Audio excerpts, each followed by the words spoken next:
You ever hear the sound of a $90,000 BMW getting absolutely annihilated at sunrise? Because let me tell you, nothing wakes up a Texas morning quite like Karen Morrison, the self-appointed queen of Pine Hollow HOA, ramming her luxury SUV through my handmade cedar gate like she's trying to bulldoze her way into legend. Yeah, that happened. My retirement dream shattered before my coffee even cooled. If you've ever thought HOAs are just nosy folks with clipboards, let me show you what happens when that nosy neighbor grows claws and starts thinking your property is her personal monopoly board. Now, after 30 years building houses for other people, all I wanted was some damn piece, 15 acres rolling Texas grass.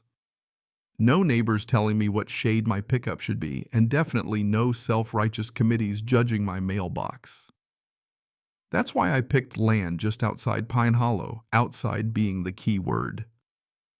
First day of retirement, I'm standing in the driveway admiring my handiwork when a cloud of expensive perfume and entitlement rolls up. Karen. BMW shined-up hair helmeted into submission smile practiced so hard it could be trademarked. She shakes my hand, introduces herself as your HOA president, then immediately floors it and shatters my gate. Not a scratch on her conscience. She doesn't even stop. So there I am, holding my coffee jaw in the gravel while her taillights fade like a bad omen. Sheriff Collins just sighs when I call, says Karen's got community connections, and I'd be better off handling things the legal way. You know it's bad when even the sheriff sounds scared of an HOA president. Fixing the gate cost me a whole afternoon and most of my spare lumber. I reinforced every hinge and post, figuring nobody would be nuts enough to try that twice. But in a small town, word travels faster than a coyote in heat, and by sundown I had a visitor, David Hartwell, a property lawyer with a suit more expensive than my truck, offering to solve my Karen problem permanently. He talks a big game, legal jargon, flying easements, boundary rights, community development, this access restriction that I'm thinking, hey, maybe I do need a pro, so I sign. Here's where it gets wild. That night, my old buddy Rick calls me up. He's a neighbor. But in a Karen world, that doesn't mean much. He tells me he's seen David chumming it up with Karen at HOA meetings for years, like old planning partners. Oh, and Karen, she's been snooping around about my property long before her first demolition derby. Boundaries, road access, how long I've owned the place, you name it. That's when it hits me. This isn't random. I just paid a guy to help me lose my own land. After that, every morning at 7:45 sharp, Karen's back at it each time with more force, bigger vehicles. By day 4, she cracks my reinforced posts. Day 5, she shows up in a heavier SUV and wrecks the crossbeam. Day 6, she mangles hardware I'd sourced from actual commercial sites. By day 7, she brings an inspection team to document the mess, her minions with clipboards snapping photos like they're CSI and my property's the crime scene. Between swings of a hammer and sips of cold coffee, Rick confesses 2 years ago, Karen saved his skin from a bogus noise complaint that would have bankrupted him.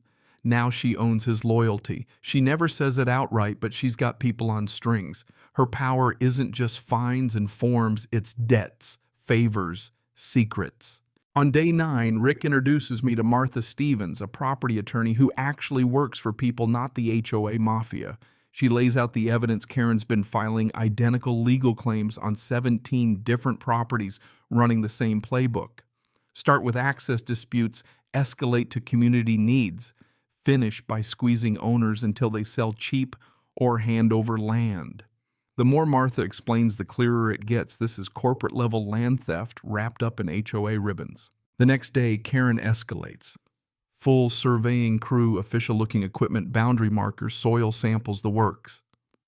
She stands there speechifying about community amenities and shared prosperity like she's running for mayor of Stolen Dreams. She even warns me, all honey and razor blades, cooperation brings benefits. Resistance brings complications. I get it. She's threatening me just like she drove the Hendersons out by killing their water, wrecking their septic, then their barn catches fire. Rick's voice shakes as he tells me the fire marshal was Karen's brother-in-law. This isn't just HOA harassment, it's organized crime. By now, my kitchen table is covered in files. The Hendersons, the Carters, the Bradleys all lost their homes to Karen's manufactured violations and mysterious accidents.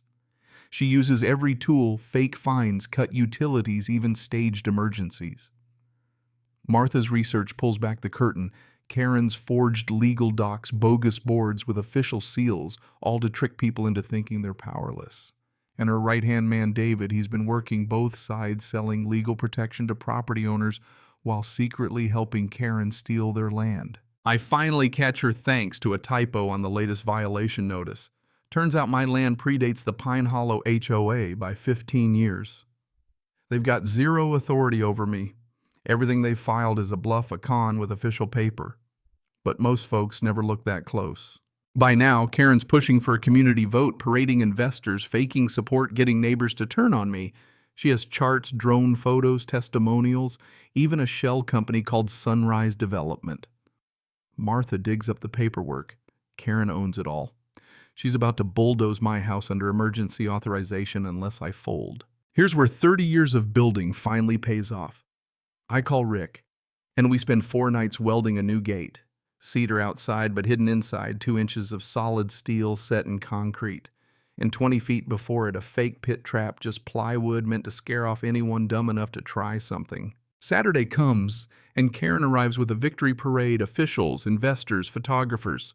She's driving a monster pickup with a steel brush guard gunning it right at my property for the grand finale. Sure enough, she spots the decoy pit, swerves, floors it for the weak wooden gate, and meets my surprise. That truck folds like a tin can against steel, steam everywhere. Karen staggers out, designer suit, soaked mouth hanging open. This is impossible. I saw your trap. This truck was supposed to smash through anything. I step off my porch, tip my hat to the cameras, and say, Karen, that pit was just for show. Welcome to what real engineering looks like. The crowd is stunned. But the best part, Martha appears with county investigators' folders of evidence and arrest warrants. They lay out everything: forged authority fraud, $2 million in stolen property flipped to developers. Karen's face turns ghost white. Investors backpedal, neighbors apologize. Folks finally see her for what she is, a con artist in a pantsuit. As the sun comes up, the sheriff cuffs Karen by her own wrecked truck. David's next, losing his law license for good. Every family she hurt gets their land back. Fines refunded. And Pine Hollow becomes a case study in what happens when you let one bully rewrite the rules for everyone. We start a fund to help other rural folks spot scams before they lose everything. It's been a year now. The steel gate still stands hidden beneath weathered cedar, but tough enough to stop anyone who thinks they can buy or bully their way through. Karen got 18 months in federal prison, and every shell company dissolved. Boundaries matter not just on maps, but in life. And sometimes the real win isn't revenge, it's knowing your fight gave other people their homes and peace back. So let me ask you, where do you draw the line between community and control? Drop your stories and thoughts down below.